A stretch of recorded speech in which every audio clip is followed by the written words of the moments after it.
Land for job scam case में हुई बड़ी सुनवाई। राबड़ी देवी, मीसा भारती, हिमा यादव कोर्ट में पेश। राउज एवेन्यू कोर्ट ने क्या सुनाया फैसला। लालू परिवार पर लैंड फॉर जॉब के कथित स्कैम नाम की मुसीबत अब गहरी होती चली जा रही है। इस मामले में आज लालू परिवार के 3 लोग दिल्ली के राउज एवेन्यू कोर्ट में पेश हुए।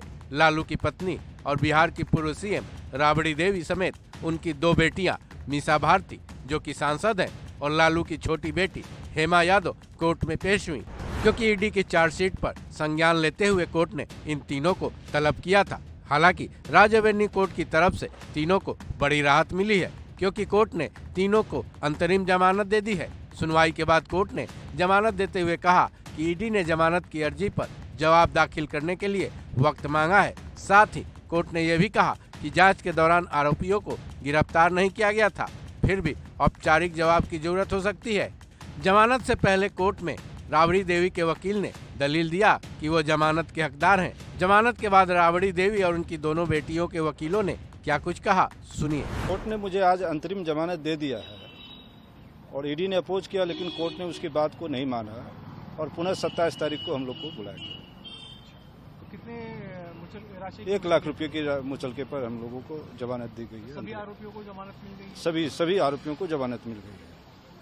सर, इसके बारे में कुछ और कहना चाहिए, क्योंकि आप वकील हैं, तो केस के बारे में कुछ बताना चाहिए। केस तो अब इस केस को तो पॉलिटिकल टॉर्चरिंग का मामला है। केस में कोई दम थोड़ी ही है। ये तो राजनीति से प्रेरित मामले हैं, इसलिए केस को लंबा खींचा जा रहा है।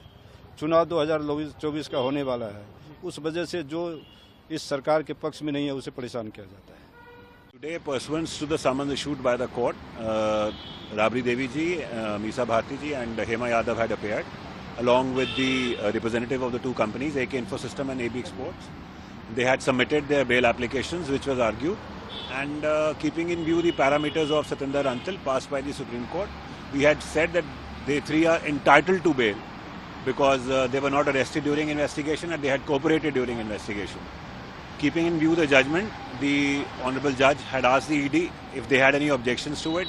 The ED took time to file reply, which they could have avoided actually, but in any case, the court, keeping in view the parameters as per Antil, has released the accused persons on interim bail, and now the case will be coming up on 28th February after they filed the reply of the bail applications. Was the notice issued to ED or they voluntarily No.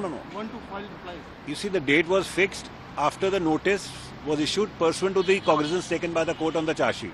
So at that time there was no such indication that they need any to file reply or anything. They just filed the charge sheet. The cognizance was taken, and this was the first summons which were issued to the accused, and they had appeared pursuant to the first summons. So what are the conditions on which the bill has been granted? 50,000 surety bond, 1 lakh surety bond and personal bond. Okay, and what is the next date of hearing? 28th February.